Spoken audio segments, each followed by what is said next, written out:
ఇవాళ ఇవాళ కొడంగల్ నియోజకవర్గం నుంచి లగచర్ల నుంచి మా తండావాసులు దాదాపుగా 13 మంది అయితే 9 మంది మహిళలు, ఒక 3 పురుషులు కూడా రావడం జరిగింది. గత వారం రోజు నుంచి కూడా మీరు మీడియా మిత్రులందరూ కూడా చూస్తూ ఉన్నారు. ఏదైతే వాళ్ళు తాతల తండ్రుల నుంచి కూడా వచ్చిన భూమి అయితే అది అసైన్ భూమి కాదు, అది మరి ఇతర భూమి కూడా కాదు, అది వాళ్ళ తాత తండ్రుల నుంచి వాళ్ళ వారసత్వంగా వ్యవసాయం చేసుకుంటూ వాళ్ళు కడుపు నింపుకోవడానికి వాళ్ళు పనిచేస్తున్నారు. అందరూ కూడా రైతులు, ఏవైతే అందరూ కూడా రైతులు, అందరూ ఒకరికి 2 ఎకరాలు ఉంది, 3 ఎకరాలు ఉంది, ఒకరు 6 ఎకరాలు, రకరకాలుగా ఉంది వాళ్ళకు.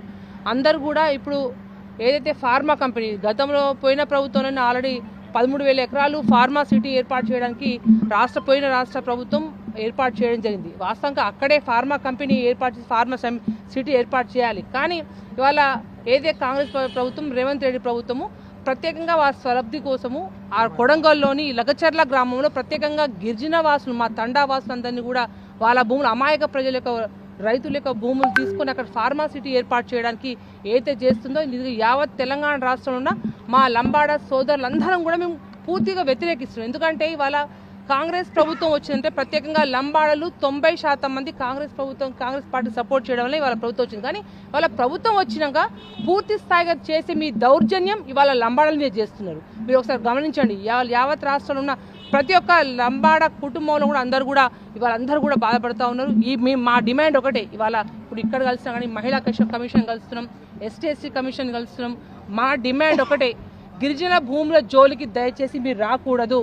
మీరు ఫార్మా సిటీ ఏదే ఉందో గతంలో అయితే 13,000 ఎకరాలు ఏర్పాటు చేసిందో అందులో మీరు ఫార్మా కంపెనీ పెట్టుకుంటారు, ఫార్మా సిటీ పెట్టుకుంటారు, అన్నీ వేసుకోండి. కానీ గిరిజనులను టార్గెట్ చేసి, గిరిజన రైతుల యొక్క భూములను టార్గెట్ చేసి వాళ్ళ కడుపులు కొట్టొద్దు అని చెప్పేసి ఈ రాష్ట్ర ప్రభుత్వాన్ని మేము డిమాండ్ చేస్తున్నాం.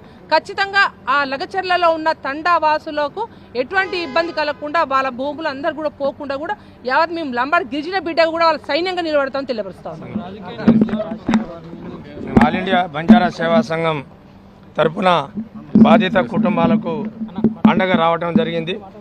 గిరిజనులకు రాజ్యాంగంలోని 21వ ఆర్టికల్ ప్రకారం మేము నిర్మించుకున్న మా ఇళ్లలో కూడా జీవించే హక్కు లేకుండా ఇలా రేవంత్ రెడ్డి ప్రభుత్వం ఇలా హరాస్మెంట్ చేస్తూ ఉన్నది.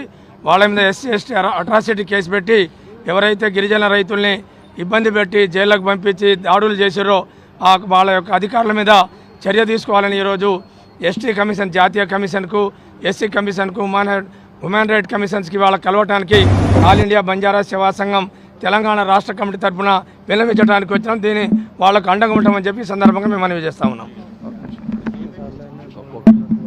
లంబాడీకుల పోరాట సమితేనా మేము అక్కడ లంబాడీల భూములు ఏదైతే గుంజుకుంటున్నారో ఫార్మా కంపెనీలను వెనక్కి తీసుకోవాలి. అక్కడ ఏదైతే అక్రమంగా రైతులను అరెస్ట్ చేసిరో వాళ్ళంతా విడిచిపెట్టి ఆ ప్రాంతం నుండి ఫార్మా కంపెనీలను ఎత్తివేయాలని చెప్పి ఈరోజు జాతీయ కమిషన్ కలవడానికి వచ్చినాం. లంబాడీ హక్కుల పోరాట సమితి రాష్ట్ర అధ్యక్షుడు తెలంగాణ.